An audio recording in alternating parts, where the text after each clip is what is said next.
Hey everybody! So I am making this video that helps explain your digital portfolios and what they're going to look like this year. Yes, I'm at school. No, I do not have my mask on. I'm the only person in my room, so it's okay.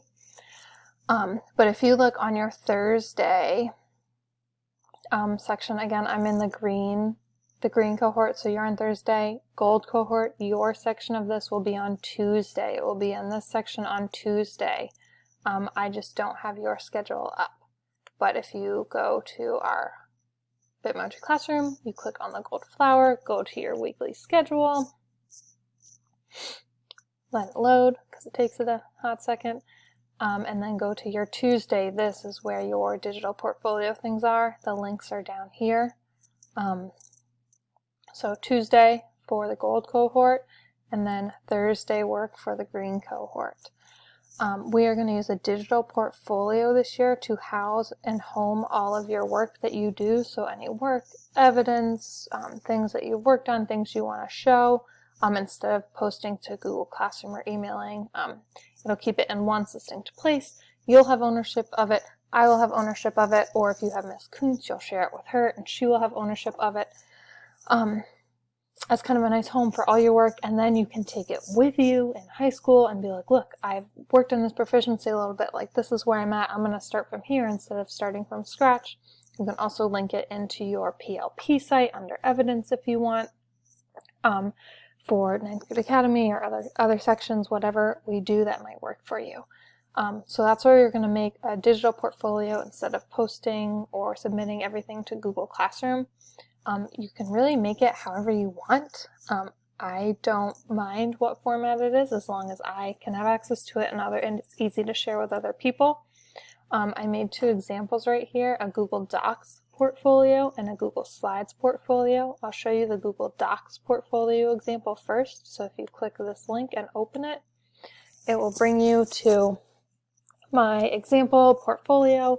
I have my name, Ninth Grade Academy, the year, and then I kind of have in writing explained what you could put in. So this is where I'll show my evidence work and creations for Ninth Grade Academy.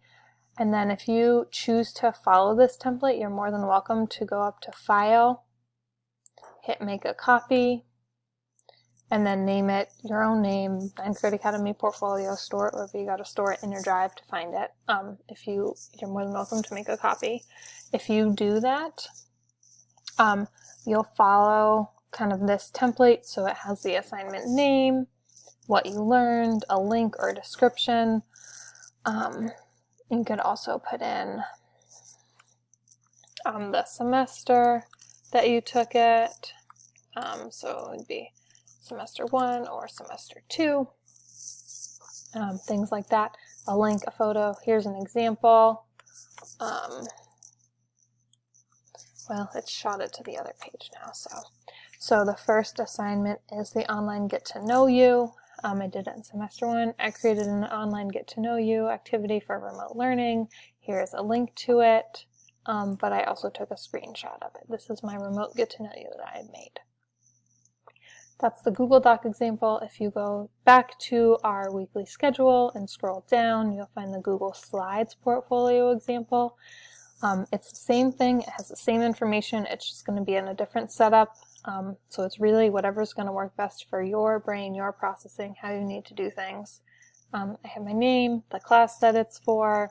I put an About Me in this one since there's a big slide for it. I put some of my interests and passions. If you don't know yet, that's fine. We'll figure it out. You'll get there. They'll change as you get older. It's fine. But I like running. I like learning new things. I like trying to figure out how to help my students, all that kind of stuff. And then I have pieces of evidence and work. And so it's the same thing, the assignment name, what it is, a link to it right here, a screenshot of it, and then just other formats that you can put them in. Screenshot, link, the assignment name, a short blurb about it that says what you did. And at the end of this one, it was easy for me to put in just a contact if someone needed my email or my name. So those are two examples of a digital portfolio for where we're going to keep our Ninth Grade Academy work. This is the video explaining it. I will link it right here where it says video.